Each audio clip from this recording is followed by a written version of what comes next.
Good evening. Welcome to Health Quest. I'm Deborah Arneson, your host for the evening, and tonight we have just an exceptional number of shows going on here, and we're talking about kids and health, and we have with us once again Bonnie Minsky, who is a renowned nutritionist working with children in the northern suburbs of Chicago, and she is kind of my guru in many ways. I mean, Bonnie just always has, you know, if I've had a question in the past when I was starting out, I'd call her and she'd guide me and lead me to the right waters, so to speak. So she's just a wealth of knowledge, and I know you have a crazy busy schedule, and you're busy writing books, and you're doing newsletters, and you have your webpage, and you're helping moms and kids all over, you know, the north side of Chicago and the Chicagoland area. So thanks for taking time to be here. You're welcome. I'm thrilled to be here as always. Well, Bonnie, you're just precious to give of your time and your energy. I really appreciate it.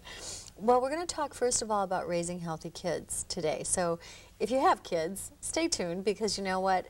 This is the woman you need to hear from. So we're going to talk about Bonnie's book. She's written a number of books actually for children. We'll get into that in a little bit. And we're going to talk about raising your kids in a healthful way so they are in fact good performers. They're vibrant, you know, jumping around like little jumping beans, not too hyper, but energy, you know, is high, etc. So tell us about the book that you wrote, Nutrition in a Nutshell. Nutrition in a Nutshell is really for anyone, not just for parents. It's just a very good primer, I think, of what the really optimum things to do nutritionally are, and it really gives you a how-to, so it makes it easy to do. The book that I'm writing now is specifically on raising healthy children.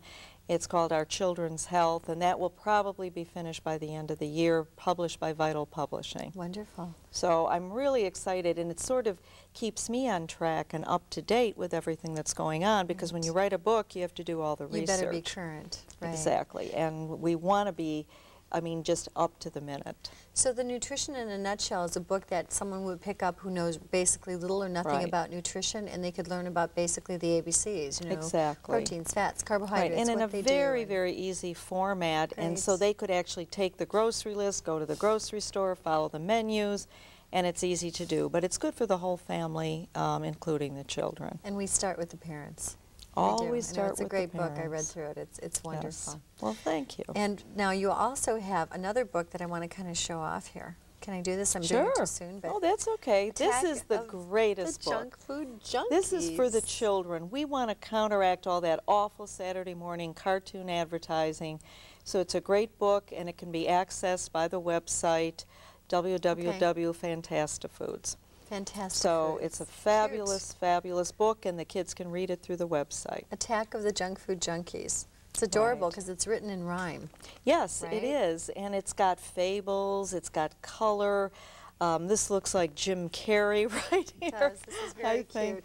So it makes it really exciting to learn about nutrition without being preached to. So, and that's what we like to do. It's a very, very, very delicate balance of doing the right thing and not preaching. But the thing that just, I mean, it really makes me sad. I started teaching in Cabrini Green over 30 years ago, and then I went into guidance and counseling for schools and for families. I went back into nutrition because I couldn't work with children and get any success with their emotional and learning problems until we got their nutritional problems controlled. And today, across the board throughout America, we're seeing children is in as bad health as we saw kids in the poorest areas, in the poorest ghettos of Chicago. And they live in opulence. All over. They're living on junk food, literally living on junk food. And I have 2 grandchildren and 1 on the way. And everything they're doing that you would consider normal, good eating is the exception. It's not the rule. Right. It's really, really sad. And I think that's why I felt I had to write this book, because we have to do something about it. Right. Everything is getting worse. Asthma now, 61% increase in asthma, double the deaths. 1 out of 5 children is obese. 1 out of 5 children is on Ritalin because they're hyperactive. They're lining up in the school, you know, to see the nurse to get Ritalin at lunchtime. Well, you had a quote that you created on our last show. You said it's no longer reading, writing, and arithmetic. It's reading, writing, and Ritalin. Right. It is. Which is horrifying. It is. It's like Ritalin robots. They're going around, and do you know that the National Institutes of Mental Health prove that children do not do better in school on Ritalin? They might sit there like a zombie and not bother the teacher. That's about but it. they don't do any better academically. And parents don't even realize all the side effects. I mean, kids can commit suicide on Ritalin. They don't grow as well.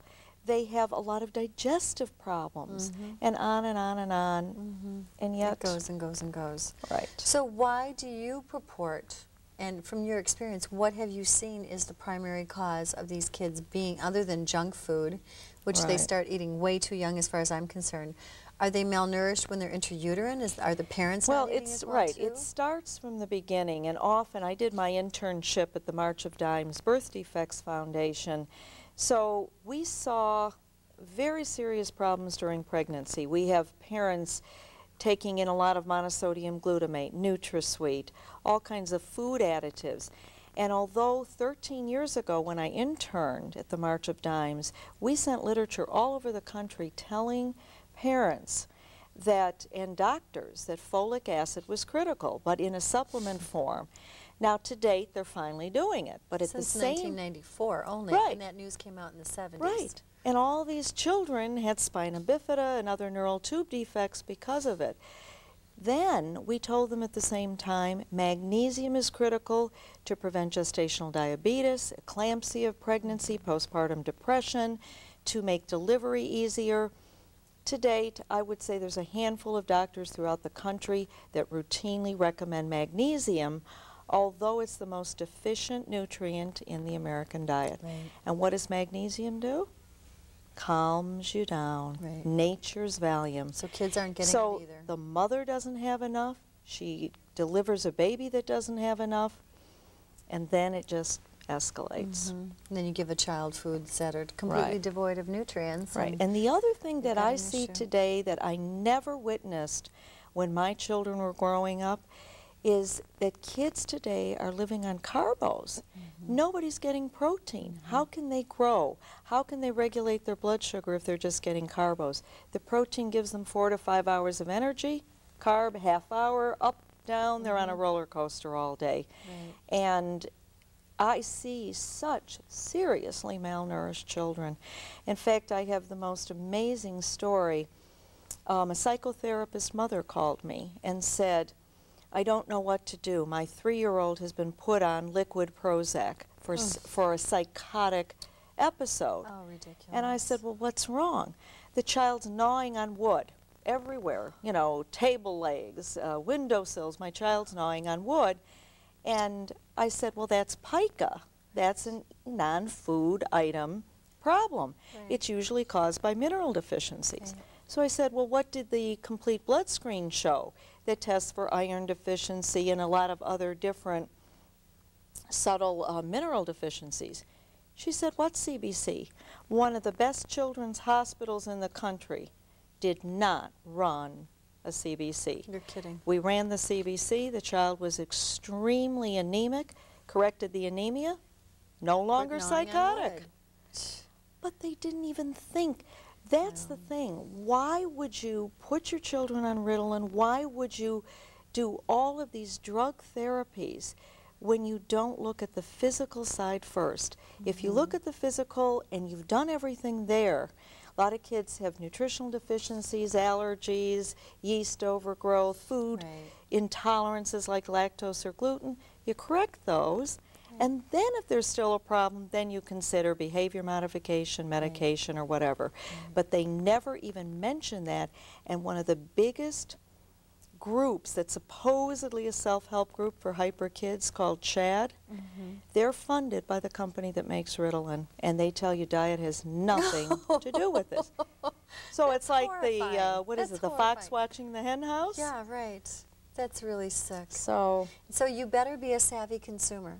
As a parent, you must be Absolutely. very proactive in preventing these types of Right. situations occurring in your right. child's And one life. of the good things is, now that we have a lot of internet websites, parents are becoming a lot more educated medically. And if a parent isn't given information, they can't ask questions. But if they see on a website or somewhere else or in a book, you know what, diet might have something to do with my child's problems, then they're going to go into the doctor armed with information. If you're armed with information, you can always move in the right direction. And if your doctor won't listen to you, you find a doctor that will. Right. And there are a lot of them out there today that may not know a lot about this, but they'll at least say, sure, look at the nutritional factors. Look at that. Your child does look a little bit sickly. Let's run some blood tests, see what's going on. Well, it's interesting, too, because I went to a friend's 4-year-old birthday party. Oh, boy. Can I tell you, out of like 15 kids there was one that had pink in her cheeks. The rest looked like little Dawn of the Dead victims. They were all white as a ghost with the dark circles. And just like little zombies. Well, and again, we either have children who are extremely skinny and just look so sickly, or we'll have the extremely obese kids. When I started teaching, you know, so many years ago, we would have maybe 2 kids in a classroom that were obese. Today, it's a quarter of the class, half of the class. It's just unbelievable. It's all the carbs. They're either too skinny, too heavy. How many kids look normal? And the increase in diabetes must be terribly on the rise. Diabetes, type 2 diabetes among young teenagers has risen dramatically. 11 to 13-year-old kids are getting type 2 diabetes now. And it's just no protein, carbs, carbs, carbs, and not even healthy carbs. And no healthy fatty acids either. No, that's another thing. That's another thing that in Europe, in baby formulas, essential fatty acids are put in baby formulas. It is proven that kids' IQs will be at least 10 to 15 points higher with essential fatty acids. The only formula in this country, RCF carbo-free formula from Ross, is the only one today that does not, that does have the essential fatty acids. Really? And you add your own carbo to it, and it's for failure to thrive infants. The normal infants, don't give it to them, just the failure to thrive. Really? So, I always... What's the source? What's the base in it? Safflower. It is safflower. Yeah, but I always advocate breastfeeding if you can. Do your own essential fatty acids. Make sure the parents have them. I also like to start kids on something like salmon at early ages. It's amazing that if you start kids with something at an early age, even sardines, things you would never think of eating, they love it. Fat and the nutrients. Right, and kids love fat until their taste buds get skewed with all of this junk food. Right. I was doing a lecture actually last week, and one of the mother's children are autistic, and she said, I've got a problem with my child, and I said, is your baby, is your infant or toddler craving fats? I said, does he eat butter by the handfuls? And she's like, oh, can't get enough. I'm like, well, he knows more than you do. Exactly. He needs fatty acids terribly. Exactly. And if you start them early, those are the kinds of foods they like. And also, there have been research studies that have proven that if you don't give kids very much sugar until they're 2 years old, they don't even crave it. And my grandson, who's now almost 3, is a perfect example of this. He's the picture of health, and they had a huge party on Valentine's Day at his little nursery school, and he has his little special, real low sugar cookies, and they had all these cupcakes, and the teacher thought he was going to start crying if he didn't get a cupcake. And he looked at him, he says, no, I don't want that, that's yuck. Good. And he ate his cookies, and he ate 2 cookies. He was done. The teacher said, don't you want more cookies? No, I'm satisfied, because his good instincts are there. Kids have better instincts than we do. Parents say, I'd rather give my kid anything than not feed them. They're better off not feeding them, because if they get hungry enough, they'll eat it. They'll eat the real food. When you tell that to parents, so they look horror-stricken. Right. I told that to this woman today, and she just looked at me like I needed to be shot. No, I said, I have never seen a kid go more than 24 hours without eating anything. And if you say, here's your protein first, and you hide all the junk food in the house, say, I'm sorry, I haven't gone to the store, this is all we've got, they'll start eating it. But if the parent has the stricken look on their face, the child knows they can manipulate them. Bonnie, just digressing for a moment, one health professional to another, why do you think it is there is so much coveted misinformation or lack of information coming out to the general public regarding vaccines or food sources, or the fact that kids need EFAs in their formulas. I mean, why isn't this information getting out? Politics and money. It's politics and money They're trying to hide benefiting by it. children being sick? Absolutely. That's How such a can you sell travesty. drugs if kids are well? If nutrients will correct the situation, you can't sell Ritalin, can you? America has to stand up and rebel. Right. But the point is, it's got to come from the consumer. Right. In Europe, where, they have socialized medicine, there's no money to be made in pushing medicine. So they have all these alternatives. Here, there's big money and it's politics. So we as consumers have to become educated enough to stand up and say, no more, we won't do it. Right. It's just appalling. Okay, tell me this. We're seeing more teenage depression. Wow. And violence. And violent. Well, we know all about that. I was in San Diego 2 weeks ago, just when the shooting occurred. That child, of course, was a marijuana smoker, and he was heavily into marijuana. We don't know what else he was on. Do you also know that the Columbine and several other of the really serious incidents of teen violence were with children who were on antidepressants, like Prozac?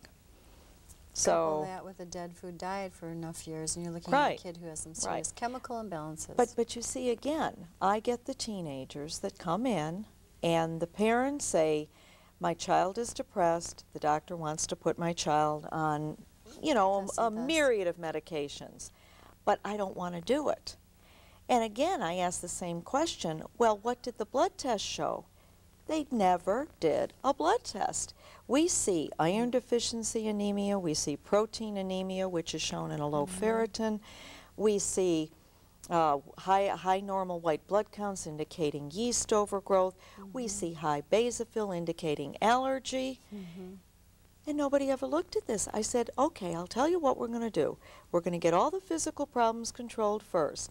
Then you talk to your doctor about medication. They never need that step because the child's fine.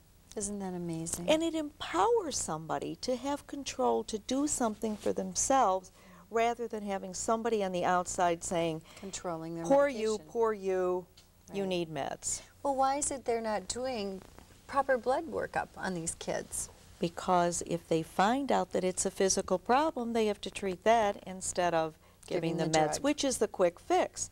Between what you and I do when we sit down with somebody, we spend an hour and a half with them going over all of the information.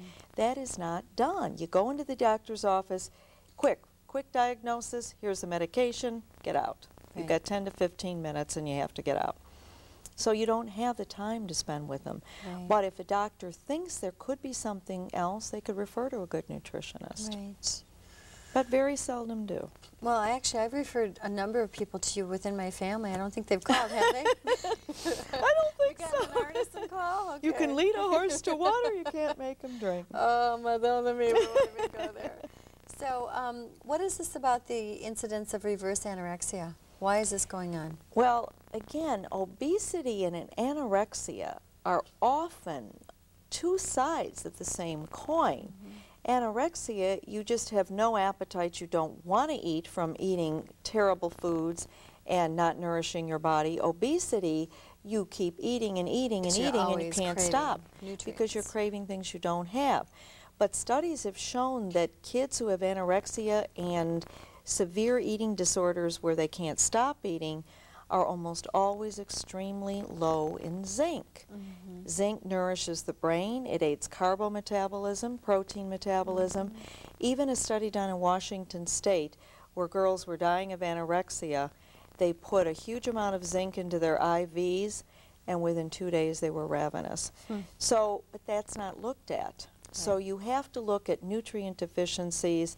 And again, I see a lot of anorexic girls, they're not doing the eating thing, although they obsess about what they're eating, but they'll eat normally, but then they'll exercise for 4 hours. And their parents say, well, they can't be anorexic because they're eating. But wait a minute, 4 hours of exercise and 1,000 calories? I don't think so. But it really is the same side. It's the other side of the same coin. It's just terrible, terrible eating. And it does, which came first, the chicken or the egg? I think with most anorexia, it's malnourishment first, serious physical imbalances, and then you start developing the emotional. And once you get that emotional edge, it's very difficult to reverse it. Right. And again, I always recommend that people do the counseling along with the nutritional. Now, are you seeing an increase in anorexia in your practice? Oh, or obesity, or both? Both. Absolutely both. I mean, there are outrunning the certain other. high schools, they call them vomit patrols. They go around so that the girls can't vomit Seriously? in the bathrooms. Oh, that's very common at high schools today. And the bulimia is really severe too. Again, you know, a lot of it does come from looking at these paper-thin models and actresses on television. But again, if a girl has a real good self-image because she's in balance, she's not going to buy into that as much. And I'm seeing a lot more anorexia and bulimia in boys, too. Seriously? A lot of them who have to make weights for sports, but a lot of them just who have a self-image problem, and we're seeing a lot of that going on. Much more. I never saw an anorexic boy until about 5 Amazing. years ago. I have never had one in my Yeah, practice. and now I have, I would say I have at least a dozen a year. Really? Or obsessive compulsive, where food is just measured and counted to the nth degree. But again, it starts with malnourishment, starting with pregnancy, with not breastfeeding and giving terrible formulas loaded with carbs. What are parents supposed to do about formulas, by the way? Because there aren't any to speak except of, for that, the Ross. that only, and that one isn't great either. It's just milk better. base? No, it's soy based. It's And soy-based? again, they have definitely proven that the milk-based formulas, unless they're hydrolyzed so that they're pre-digested, are a major cause of type 1 diabetes in children. So I don't recommend the milk-based formulas. And all of the things they're saying about, oh, soy could do this, maybe the child's going to have too much estrogen, that is absolutely ridiculous, and no studies have proven that to be the case. Well, it takes a pretty mucked up liver not to be able to break your metabolites down Exactly. efficiently, so. But again, if parents, if the mother can breastfeed for at least 6 months, or a year, of course, would be wonderful, and then wean to like a soy milk or a rice milk that's calcium fortified with a lot of essential fatty acids, it would be great. And you can even put safflower oil or other essential fats into soy milk or rice milk. But you can't give that to an infant. So, but if they do have to do a formula, you can just add a few of your own things to it. I would always recommend adding the essential fatty acids. Right. So, and So I've you worked like with the people doing flaxseed that. oil? Yes, that's excellent too. Okay. You know, whichever one the child does best with is the one we would probably go with. There could be a mixture of several. Okay. All right. So you like the soy base and then just kind of compounding Add on some top of those, that. and then as soon as a child's able to eat real food, we push the fats and we push fish, especially fatty fish like salmon, sardines. Cold water. Okay. Right. So we know our kids aren't doing well in this country. How do we start changing this as parents? Oh, well, first you can buy my book when it comes out. Absolutely. And Well, the first book is out, isn't it? right, Nutrition okay, you in buy a the first Get book. the nutrition in a Right. nutshell, eh? So that will be for the parents to be as healthy as they can when they conceive. Because if the parents are bringing garbage home for themselves, the kids are never Right. going to subscribe to anything And you can other say, oh, than that. don't eat that. That's for mommy and daddy. I can eat Not the cookies fair. and cakes and candies. Right. It's not Right. fair. So if you're going to eat the foods, you don't want to eat them in front of the children. You want to Okay. put a united front and eat well. But it does start with the parents. So at conception, you can have as healthy a baby as possible. You don't take medications during pregnancy unless, you know, there's some serious situation.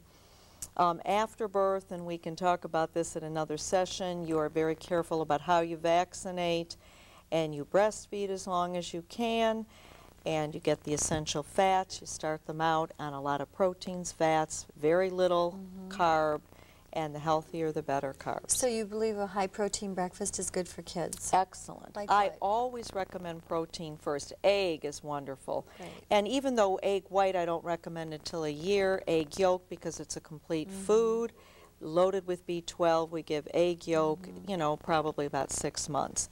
And I don't recommend, I mean, you do have to start with a few fruits and vegetables, sweet potatoes, apples, bananas, But that's just to get the child used to eating food that's easily digestible. As soon as you think they're ready, you introduce the proteins. Okay.